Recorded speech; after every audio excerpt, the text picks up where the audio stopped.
వేలాది మందికి ఉపాధి కల్పిస్తున్న టెక్స్టైల్ పరిశ్రమ ఏపీ ఆర్థిక అభివృద్ధిలో కీలకంగా మారిందని కేంద్ర సహాయ మంత్రి పెమ్మసాని చంద్రశేఖర్ అన్నారు.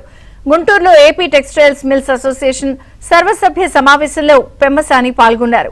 కూటమి ప్రభుత్వం రాగానే టెక్స్టైల్స్ పరిశ్రమకు 450 కోట్ల సబ్సిడీలు విడుదలయ్యాయని, మిగిలిన బకాయిలు విడుదలకు కృషి చేస్తానని చెప్పారు.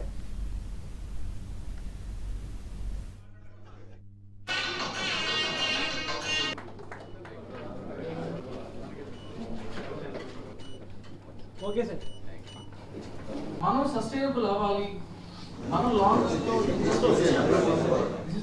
కూటమి ప్రభుత్వం రాకముందు వీళ్ళు కూడా బాగా ఇబ్బంది పడ్డారు. గవర్నమెంట్ వచ్చిన తర్వాత చంద్రబాబు నాయుడు గారు వీళ్ళకి రావాల్సినటువంటి దాదాపు ఒక 500 కోట్ల రూపాయల సబ్సిడీస్ ఇచ్చారు.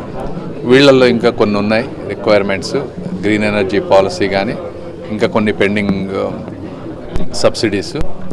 ఇవి కాకుండా సెంట్రల్ గవర్నమెంట్లో కొన్ని కావాల్సినటువంటివి ఉన్నాయి. టెక్నాలజీ అప్గ్రేడేషన్ ఫండింగ్ కొంత డిలే ఉంది. అదేవిధంగా వీళ్ళు కొన్ని ప్రాసెసింగ్ సెంటర్స్ అడుగుతున్నారు వాల్యూ యాడెడ్ ఎండ్ ప్రోడక్ట్స్ చేయడానికి.